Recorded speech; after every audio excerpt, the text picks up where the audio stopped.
Mesdames et messieurs, bonsoir. Très heureux de vous retrouver en cette soirée du dimanche 27 septembre 2020. C'est la dernière manche de votre grand programme Dimanche, c'est politique. Le décryptage de la semaine avec notre consultant politique, Agapit Napoléon Maforican. Bonsoir. Bonsoir, Romiad. Bonsoir à tous nos téléspectateurs. Un bon dimanche, j'espère. Très bien, un dimanche consacré justement à la Journée mondiale du tourisme. Le tourisme au Bénin, ça a quand même un nom. Mais depuis quelque temps. Qui n'a rien enlevé aux velléités donc de manifestations. Ça n'a rien à enlever, je veux dire, à l'activité politique. Donc à l'activité ou à l'activisme politique, puisque le week-end a été suffisamment chargé. Le tourisme est une très bonne... c'est un secteur peut-être qu'on n'a pas su très tôt développer, mais le tourisme est un secteur intéressant, important, qui peut drainer du monde, qui peut générer une belle économie, donc de bons revenus, mais qui également peut faire connaître le pays, peut faire révéler le Bénin, surtout par ces temps donc, de réformes politiques. Tout à fait. Et justement, les réformes politiques, si vous devez, avant donc qu'on rentre dans le vif de ce qui nous rassemble ce soir, Agapit Napoléon Maforican, je rappelle que vous êtes notre consultant politique, mais vous êtes par ailleurs expert électoral, expert en gouvernance, consultant médias et communication. Si vous devrez traduire la gouvernance talent depuis 4 ans, que diriez-vous? Non, l'heure du bilan n'a peut-être pas encore chardé, oui. Mais il faudra peut-être jeter un regard sur la perception que les différents acteurs politiques ou des différents acteurs tout simplement de la vie communautaire ont de cette gouvernance. Et quand vous regardez, oui, vous vous rendez compte que le président Talon impacte tous les secteurs de la vie nationale, que ce soit en matière politique, que ce soit en matière économique, que ce soit en matière de gouvernance, de lutte contre la corruption, que ce soit en matière donc d'assainissement des mœurs, je veux dire, que ce soit en matière sociale, en matière culturelle. On peut donc, je pense que 4 années de gouvernance Talon, bientôt 5 ans, et au moment où nous entrons progressivement de plein pied dans l'activisme préélectoral, il était, notamment de la présidentielle de 2021, il est important de marquer effectivement de petits arrêts pour analyser de fond en comble cette gouvernance Talon. Ce monsieur qui est venu presque sur la pointe des pieds à la tête de l'État, que très peu ne connaissaient pas réellement. On le connaissait comme un magnat, comme un homme, comme un bourgeois, comme un homme riche, la bourgeoisie nationale, donc comme quelqu'un de la bourgeoisie nationale, comme un personnage qui sait partager, qui entretient de très bonnes relations avec notamment la classe politique. Et qui n'avait pas vraiment de camp, qui aidait un peu tous ceux qui sollicitaient son concours. Donc quelqu'un, normalement un magnat, tout simplement, un philanthrope peut-être, mais un homme d'affaires, tout de même. Et puis bon voilà, depuis son arrivée au pouvoir, le président Talon s'est révélé un habile politicien et un fin connaisseur de l'Afrique, donc des questions de la gouvernance, doté maintenant d'un courage énorme et d'une abnégation, d'une volonté de vaincre au péril même de sa popularité. Mais est-ce que le courage, justement, ne crée pas un certain nombre de frictions, un certain nombre de dissensions au niveau d'un certain nombre de composantes politiques, par exemple? Pourquoi quand même un homme qui voudrait ou qui a enclenché un certain nombre de réformes, pourquoi quand même beaucoup de suspicions à son égard?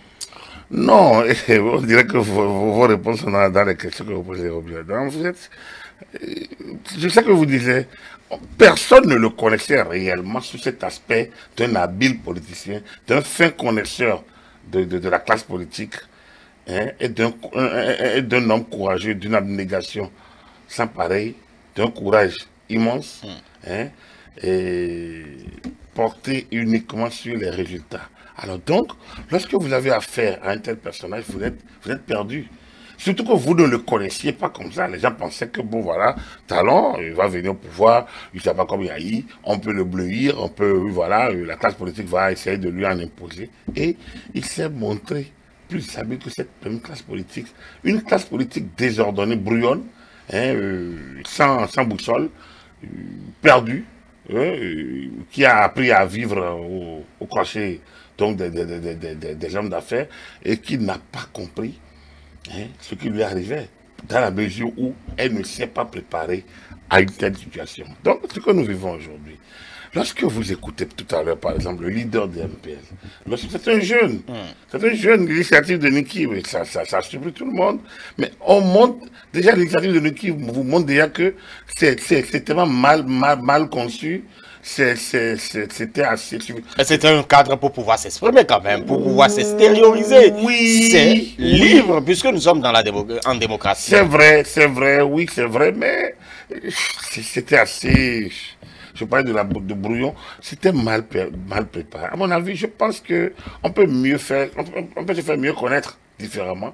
Aujourd'hui, oui, d'accord, on va me dire, oui, mais c'est ça, c'est grâce à ça qu'il est aussi célèbre en créant ce parti. Et on ne le connaissait pas, peut-être pas il y a 5 ans. Vous parlez de courage, il était quand même courageux avec cette initiative. Oui, mais quand vous demandez, mais finalement, l'initiative a abouti à quoi? Ça a abouti à quoi? Mais c'est heureux de le voir aujourd'hui dans le cadre d'un parti, et non seulement d'un parti, mais c'est qu'ils sont, donc ce responsable, ce jeune leader, c'en est un, il faut quand même le reconnaître, c'est un leader.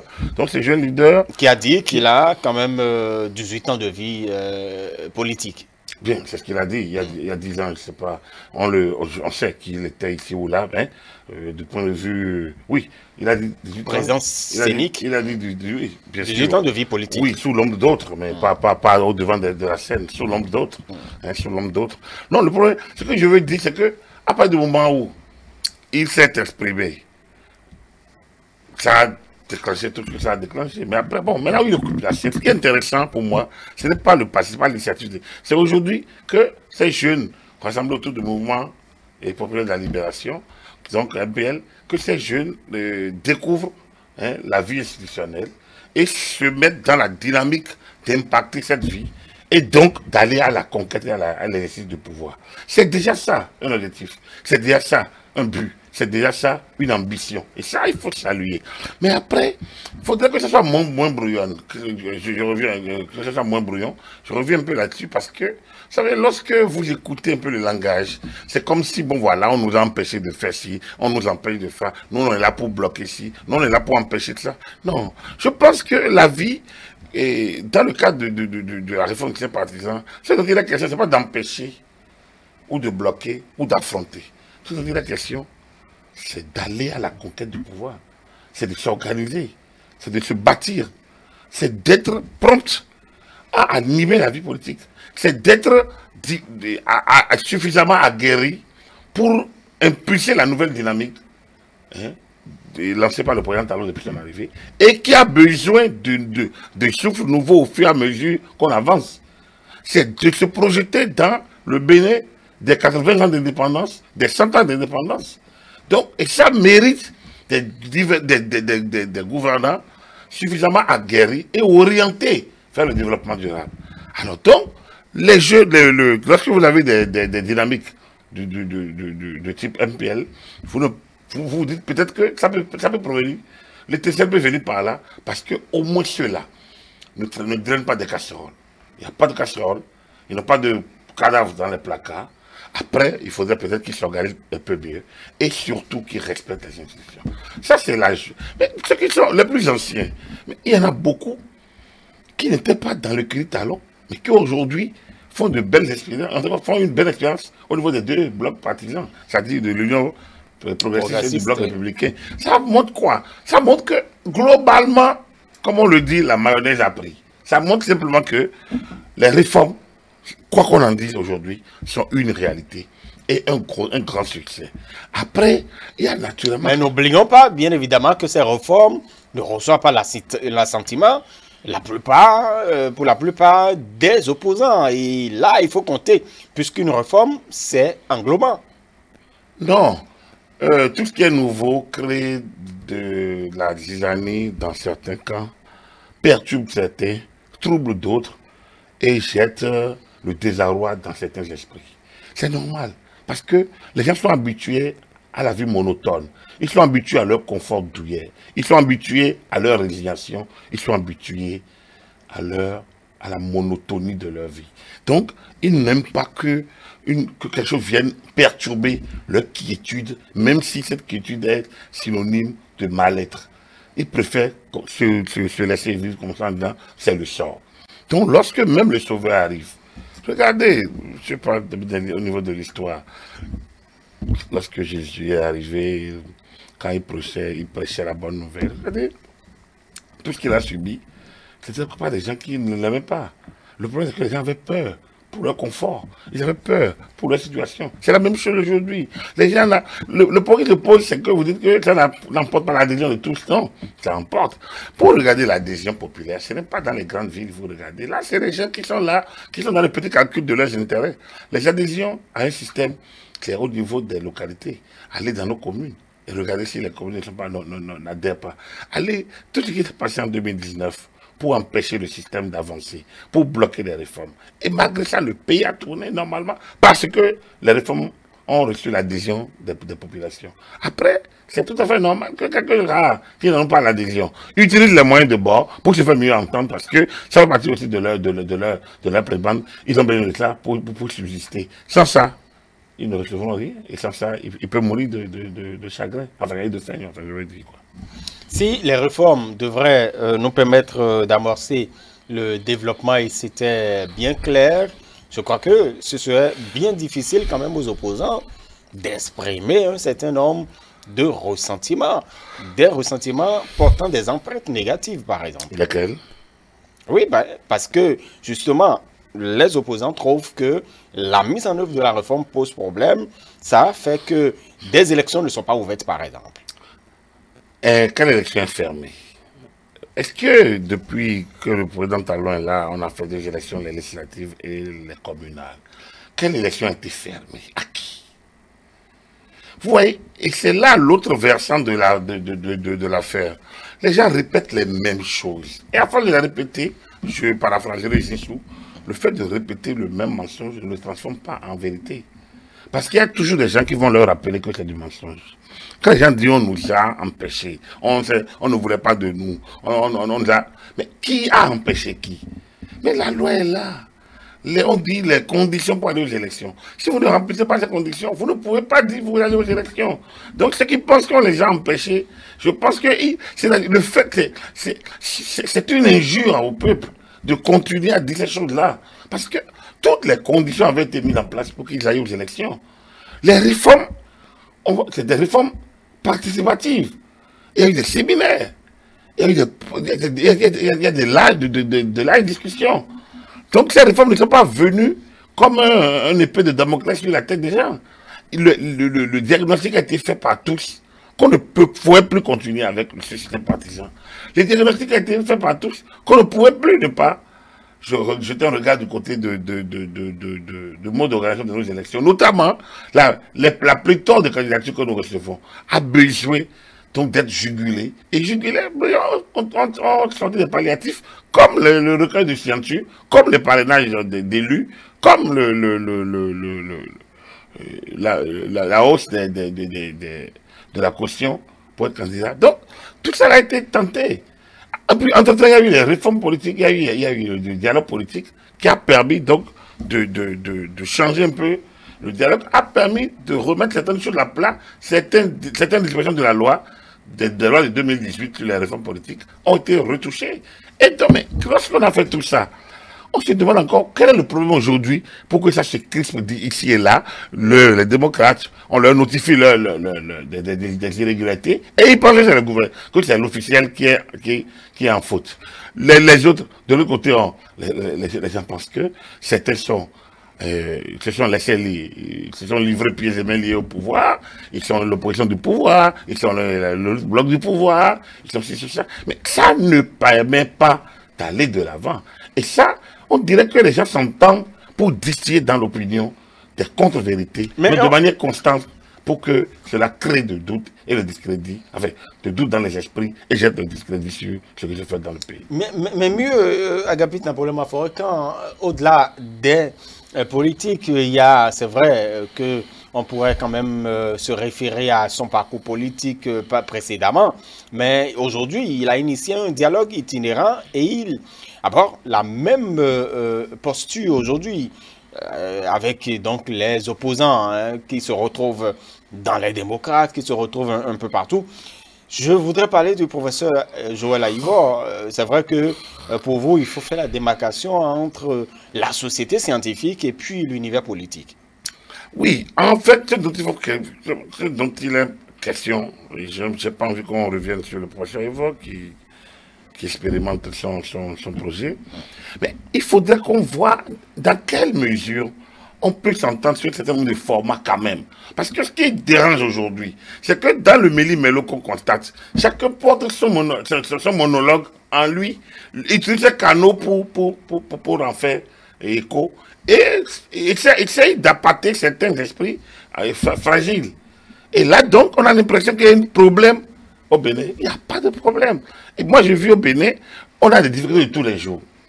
On a des difficultés normales dans un système démocratique. Mais on ne peut pas me dire que rien ne va au Bénin. Quand vous écoutez les gens, on pose certains suprêmes, même décrire un président étranger pour dire « Ah, mais ça va marcher, moi ». Mais il y a un problème. Il y a un problème d'adhésion au projet de société. Et c'est la question aujourd'hui. Quel est notre projet de société? Quand les gens disent je veux revenir, restaurer la démocratie, ils parlent de quelle démocratie? Définie comment? Avec quels acteurs?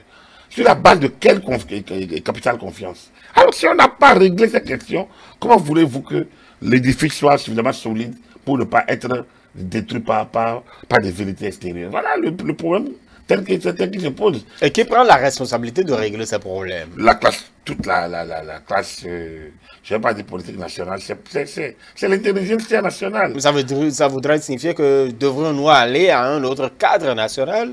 Non, il ne s'agit pas d'aller à des dialogues, comme c'était dit, il faut aller encore à un dialogue national inclusif, comme on aime tellement l'expression inclusif. Mais non, il ne s'agit pas de ça.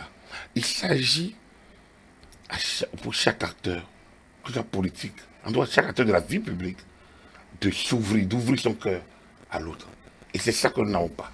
Non, l'ouvrir le cœur passe par d'abord tolérer l'autre. Notre pays en manque, ça ne marche pas du tout. Faire confiance à l'autre, ça ne marche pas du tout. On ne fait pas confiance à l'autre, on croit en ses propres valeurs. Vous pouvez parler pendant 2 heures, une journée. Les gens se quittent toujours avec leur impression de départ. Ils ne bougent pas. Mais comment, s'ils ne bougent pas, comment voulez-vous qu'on aille de l'avant? C'est là toute la problématique. Est-ce que ce ne sera pas une naïveté d'avoir confiance quand on se retrouve dans l'univers politique? Si vous n'avez pas confiance, pourquoi vous contactez le Madège? Oui, alors, on est en train de parler de l'univers politique. C'est la même chose. La confiance en l'autre n'est pas de la naïveté. La confiance en l'autre n'est pas de la naïveté. Hein? La confiance en l'autre, c'est ça, c'est l'humanité. C'est des humains. Il faut apprendre à accepter un pacte, à accepter un contrat. Lorsqu'on parle du contrat social, c'est toute l'organisation sociétale et institutionnelle dans laquelle nous vivons et qui permet justement aux acteurs sociaux de s'entendre sur un minimum, de renoncer à des parties de leur liberté pour que prévale la liberté de tous. Et on revient alors dans ce dispositif de droit individuel, de droit collectif. Et donc, lorsque vous n'avez pas cerné ces choses, et vous êtes tous dans l'égocentrisme débordant, il est évident qu'on ne peut plus bâtir dans le durable. On ne peut qu'écouter des sons de langage, comme on en a l'habitude, un peu comme comment on appelle, hein, où les gens n'arrivent pas, hein, on ne peut qu'une sorte de cacophonie dans l'expression hein, des idéateurs des uns et des autres, où personne ne s'écoute, où un grand tohu s'installe, et donc ça devient vacarme, il n'y a plus de communication. Mais il semble que c'est la bonne animation politique que nous avons au Bénin, parce qu'on nous a habitués à cette confrontation entre la majorité présidentielle ou le gouvernement en place et puis l'opposition. Il faut quand même que l'opposition joue son rôle. Est-ce que c'est ça l'animation de la vie politique? Vous savez, le débat au Bénin n'est pas enrichi. On m'a empêché, la loi est mauvaise, il faut changer la loi, on ne peut pas, il faut des élections inclusives. Mais c'est des formules lapidaires qu'on assène sans justifier quoi que ce soit, sans argumenter. Et on a l'impression donc un peu de ces gens d'incantation ou de formules stéréotypées qui ne permettent pas d'avancer. Comment vous voulez que quelqu'un corrige, rectifie sur le tir, si vous ne lui dites pas clairement ce que vous lui reprochez? Si vous ne lui démontrez pas là où il se trompe? Si vous êtes dans la formule, c'est pas qu'il est mauvais, il a qu'à quitter, il est mauvais. Mais quel individu? C'est quand même quelqu'un qui est élu. Quand on regarde le chef d'État, Tassou Monsieur, il est quand même élu. Dans la plupart de nos pays, il provient du suffrage universel direct.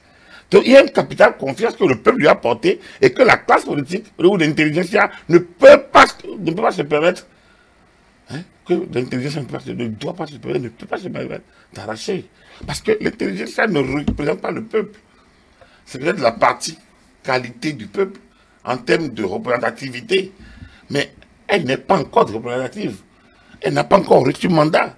Donc on ne peut pas asséner des formules lapidaires au point de démolir l'édifice social en construction. Donc il faudrait que chacun trouve les formules, la voie juste pour pouvoir s'exprimer et pour ne pas jeter le bébé avec l'eau de bain. Est-ce que vous rêvez d'une opposition qui soit là à faire des alternatives pour réussir le mandat d'un président en exercice? Écoutez, le principe même de l'opposition, lorsqu'on parle d'opposition, c'est l'opposition qui fait avancer. C'est l'opposition qui propose. C'est l'opposition qui substitue. À ça, là, nous, on pense que telle action n'est pas meilleure, nous préférons telle autre. Et si l'opposition doit faire ça, le président en exercice fera quoi? Non. Comment c'est quoi? L'opposition n'est pas l'exécutif. L'opposition n'agit pas. L'opposition n'agit pas. Donc le président, lui, en exercice, lui, il est le détenteur du pouvoir exécutif et il exerce son pouvoir exécutif. Il n'y a pas de confusion. Tout à fait. Agapite Napoléon Baforican, effectivement, il y a le débat, ça va se faire de plus en plus aujourd'hui. Il n'y a pas de confusion. Il n'y a pas d'autant plus de confusion que l'action de l'exécutif tend à traduire dans la réalité la volonté du chef de l'État, la volonté qu'il a exprimée lors de la campagne électorale et a conduit un certain nombre de produits, enfin, soit produits de société dans les domaines qu'il cible. L'opposition peut dire, l'opposition c'est quoi? C'est la classe politique, c'est la catégorie de la classe politique qui n'a pas pu gagner la confiance des électeurs pour assurer la gestion des affaires du pays et qui estime qu'il peut mieux faire. Donc cette classe estime qu'elle peut mieux faire. Et donc à chaque action où elle n'est pas d'accord, elle met son bémol et elle montre qu'elle peut faire beaucoup mieux. Elle doit se prononcer alors. Normalement, l'opposition n'existe pas que pour aller aux élections. C'est ça le drame.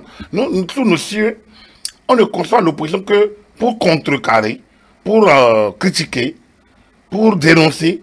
Mais l'opposition doit proposer également. Donc l'opposition n'est pas que pour aller aux élections. L'opposition est écoutée parfois.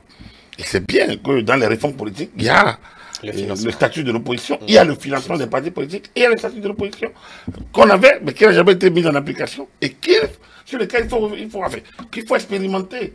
L'opposition a une voix, on doit l'écouter. Mais l'opposition ne peut pas être dans une posture de destruction systématique ou d'attaque. Ce qui se passe dans notre pays, au-delà de l'opposition, c'est que on se rend compte que l'opinion publique, une certaine opinion publique, en tout cas des intellectuels ou des organisations qui défendent les droits de l'homme, ce qu'on appelle la société civile et qui se mélange dans la politique politicienne, la plupart, qu'est-ce qui se passe? C'est qu'ils prêtent encore plus crédit à ceux-là qui n'ont pas reçu des suffrages que celui qui a reçu des suffrages et qui exerce le pouvoir.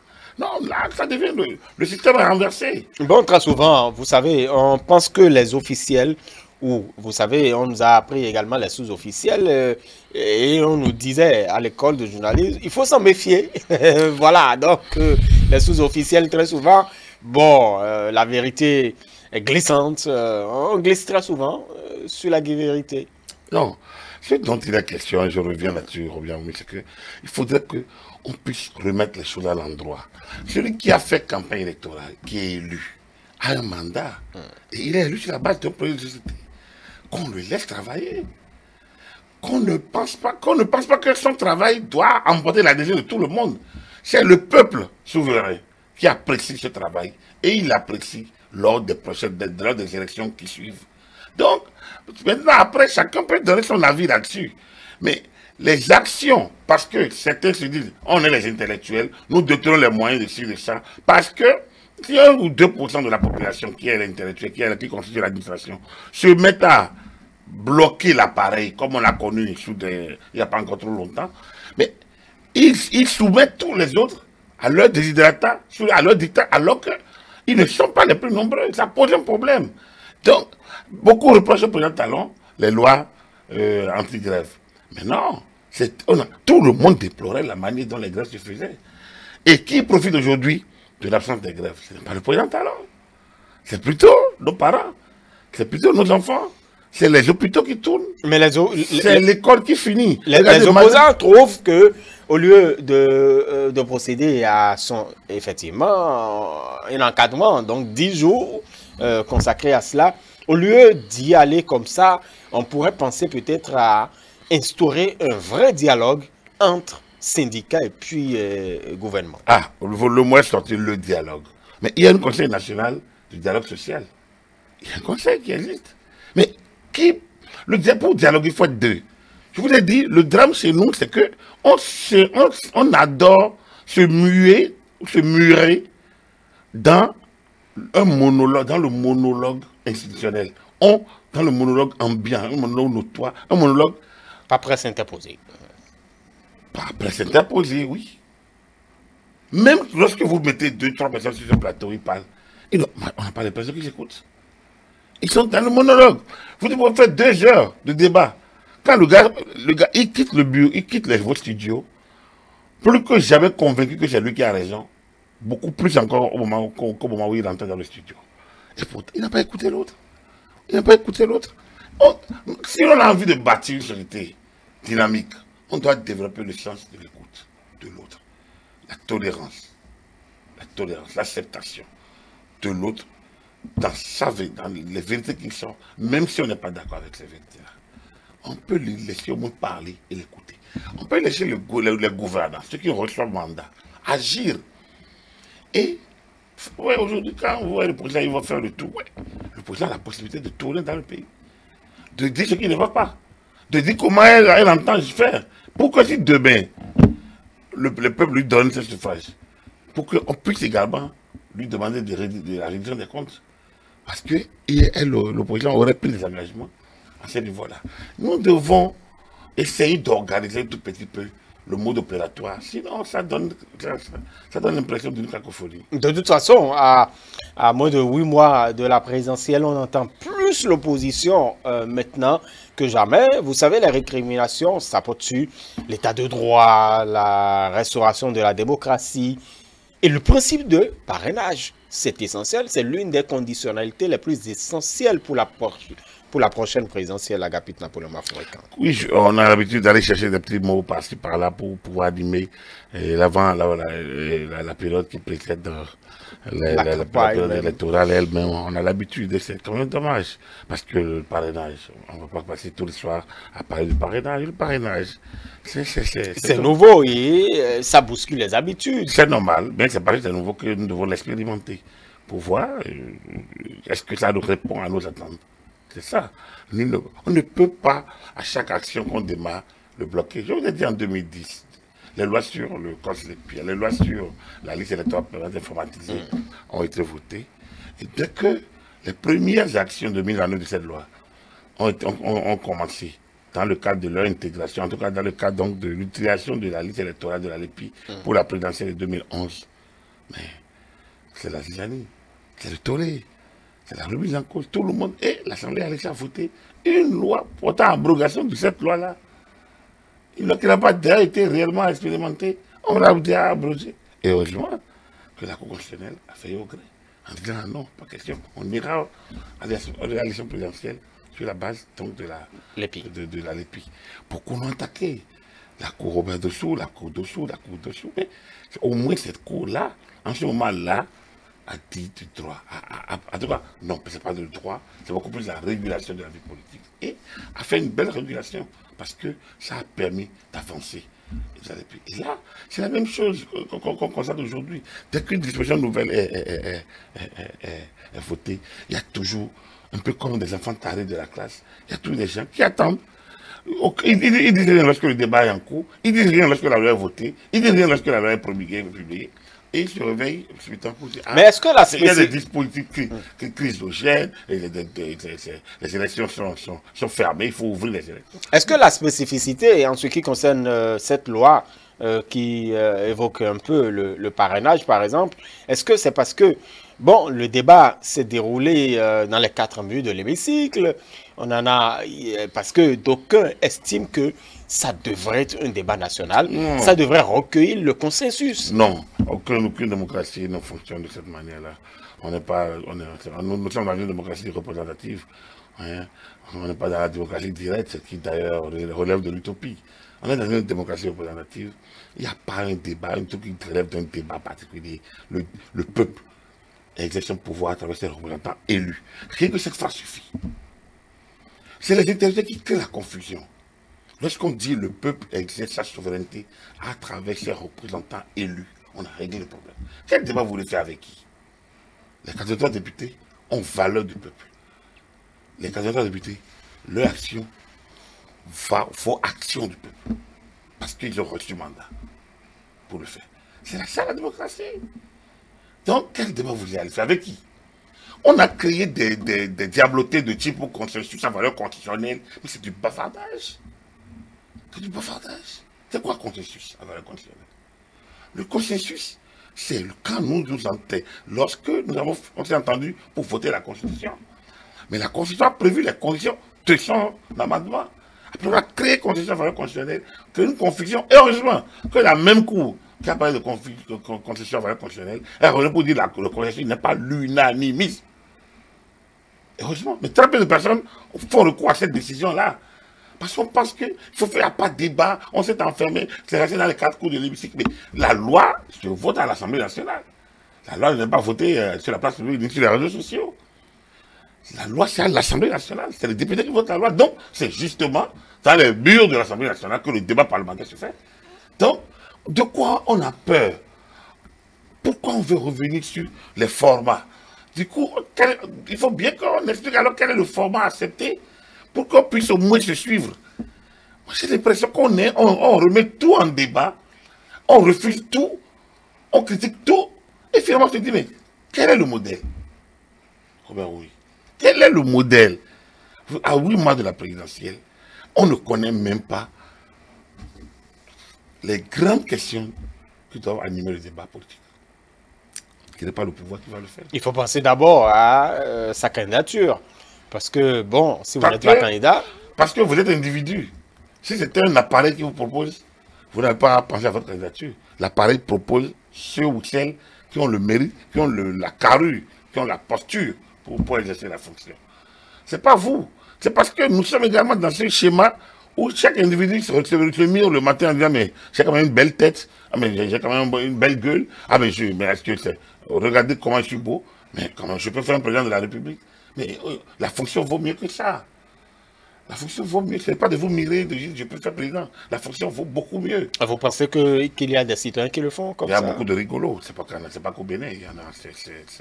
Mais je vous ai dit que le système de parrainage remonte depuis 61 en France. Ça veut dire que c'est pour bloquer les rigolos déjà. Donc, ce n'est pas qu'au Bénin. Il y a peut-être. On ne peut pas. La fonction est trop sérieuse. Pour qu'aux États-Unis, on ne permette pas à chaque citoyen d'élire son président de la République. Les citoyens élisent leurs grands électeurs dans les États, dans les States. Et c'est dans les États que les grands électeurs, après, sont ceux qui élisent le président de la République.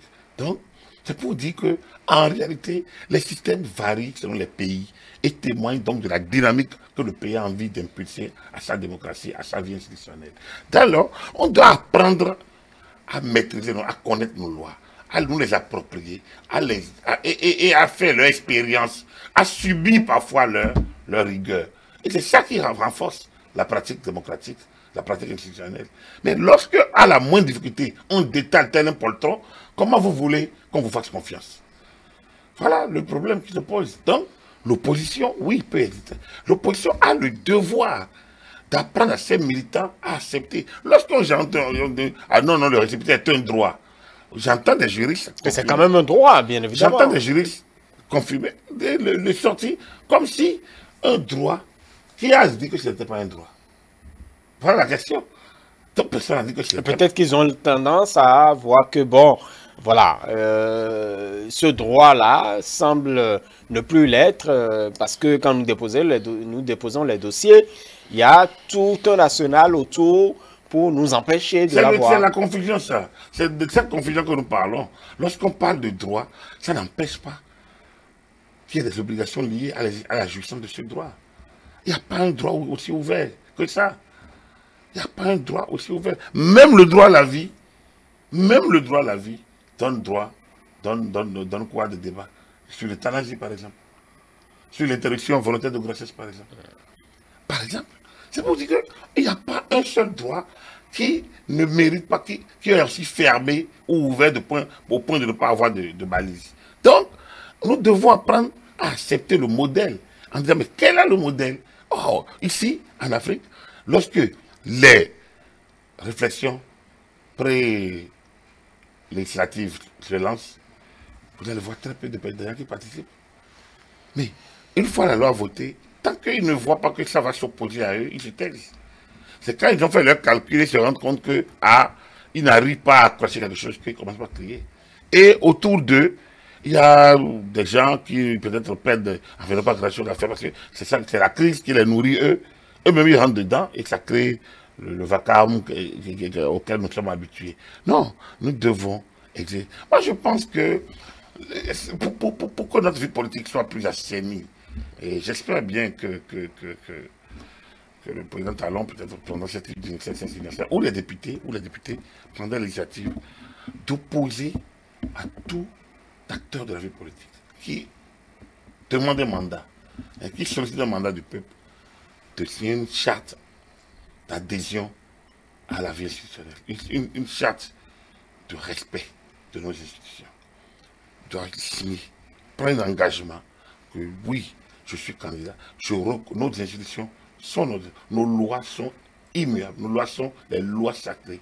Et jusqu'au moment où elles n'ont pas été changées, doivent être appliquées comme des lois de la République. C'est une urgence. Avec respect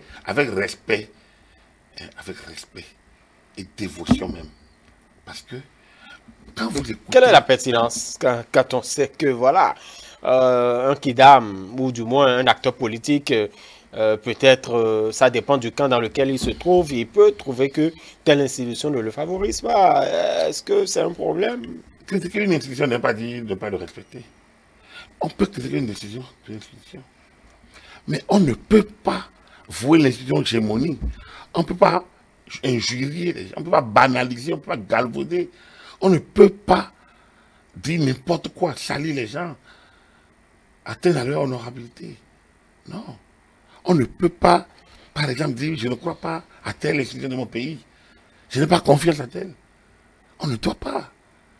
On peut mettre des doutes sur certaines décisions. C'est normal, c'est une décision d'humain. Donc elle ne peut pas être aussi, elle ne peut qu'être perfectible. Donc a priori, il n'y a pas encore pris dans la demeure. Il faut simplement veiller à ce que ceux qui prennent la tête de cette structure, soient ceux qui sont suffisamment aguerris pour pouvoir prendre la hauteur des choses. Mais après, il faut gérer. Il faut gérer. Il ne faut pas qu'on se retrouve dans des situations où les gens sont là toujours pour tout remettre en cause. Ils banalisent tout. Et après, c'est eux qui vont à l'exercice de pouvoir. Alors, quand ils sont au pouvoir, les lois sont bonnes. Quand ils quittent le pouvoir, les lois sont mauvaises. Ce n'est pas une bonne vie, ça. Ce n'est pas une bonne lecture de la vie institutionnelle. Ce n'est pas un bon comportement citoyen. Nous devons avancer vers de nouveaux modèles. Et ça, les réformes politiques doivent ces nouveaux modèles doivent accompagner les réformes politiques. Le citoyen, l'acteur politique de type nouveau, l'acteur politique de Bénin nouveau, doit pouvoir être un acteur politique engagé, d'abord vers le respect des lois de la République. Il faut d'abord que les partis politiques puissent disposer d'une école de formation. Et également, vous savez que le financement des partis politiques prévoit, par exemple, l'éducation civique et patriotique des militants. On doit aller au-delà de l'éducation. Il faut aller à la question. Il faut obliger. Ce dont nous parlons de l'éducation, oui, mais on n'a pas à faire. On éduque. Ce dont il est question, c'est la discipline. C'est la tolérance. Ce dont il est question, c'est que les gens dégrossissent leur ego. C'est de ça qu'il y a la question. Ce n'est pas autre chose. Les partis politiques font peut-être de leur mieux, mais le débat n'est pas là. Les gens connaissent de quoi nous parlons. Les mêmes, quand vous les voyez au pouvoir, mais ils parlent de l'État. Ils savent de quoi nous parlons.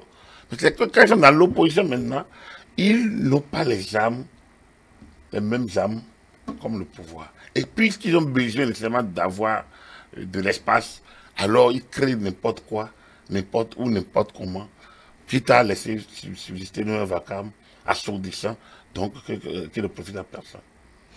Très bien. Agapit Napoléon Maforika, nous allons aborder le cas du Mali. Le Mali, la CEDEAO semble valider la transition, même si la CEDEAO attend la nomination d'un Premier ministre civil. Ouais, je pense que c'est plus qu'on de couper la poire en deux. Disons que les militaires ont gagné du temps. Après, ils ont eu la trouvaille donc de faire le quoi un président et vice-président. Non, enfin un civil et non un militaire civil, c'est-à-dire un militaire à la retraite. Donc du coup, donc il doit être plus proche des putschistes. Au même moment, il n'est plus aux actions. Donc du coup, mais ça laisse toujours un sentiment d'inachevé. Je pense que le Mali mérite mieux que ce qui se passe là actuellement. Et ça, c'est quand même la classe politique également. Donc, la classe politique que je stigmatise, c'est cette classe politique-là qu'il faut discipliner. Ce qui se passe au Mali aujourd'hui, c'est que la résurgence d'un peu de cette... Bon, on peut quand même se demander pourquoi vous avez la dent dure contre la classe politique africaine. Vous en parlez, ce n'est pas la première fois. La classe politique de nos pays. Hein, tout à fait, je parle. Non, j'ai pas. Mais c'est ça qui est la cause de toutes les situations qu'on constate. Quand moi j'entends la crise politique au Bénin, je dis, mais attends, de quelle crise parle-t-on? Mais rien n'est bloqué. Crise politique au Bénin, parce qu'il y a des individus qui veulent qu'il y ait crise politique au Bénin. On parle des exilés. Non, je pense qu'on a des nôtres qui sont dehors et on ne peut que souhaiter qu'ils soient dedans. Mais après, exilés, ouvrons le débat pour savoir, mais est-ce que c'est ça qu'on appelle, qu'est-ce qu'on appelle l'exil? Quand la personne volontairement s'est portée dehors, c'est ça l'exil, donc on appelle ça exil volontaire. Alors que si vous êtes exilé volontairement, il n'y a pas de problème. Après, comme je le dis, s'il y a des difficultés, il faudrait peut-être trouver un terme d'entente. Il faut que notre société génère des sages qui puissent aller à des médiateurs sociaux, je veux dire, pas des médiateurs politiques nécessairement, des médiateurs qui puissent aller et que les gens soient ouverts aux médiateurs.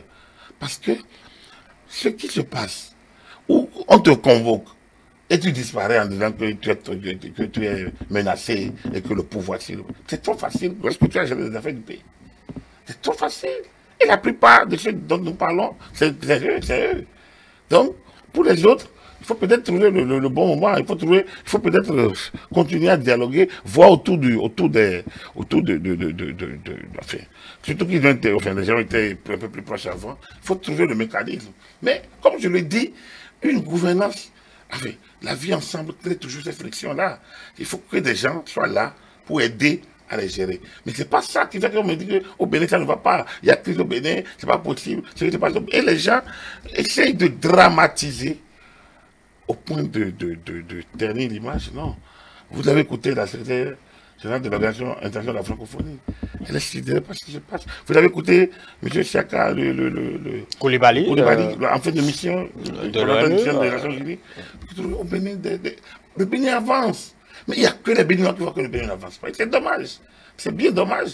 Et parce qu'il leur faut cette posture-là pour pouvoir se faire mieux entendre. Non, c'est pas bien. Parce qu'il faut reconnaître ce qui avance, reconnaître ce qu'on peut pas faire et reconnaître ce qui n'est pas bien fait. Donc, quand vous mettez tout dans le même,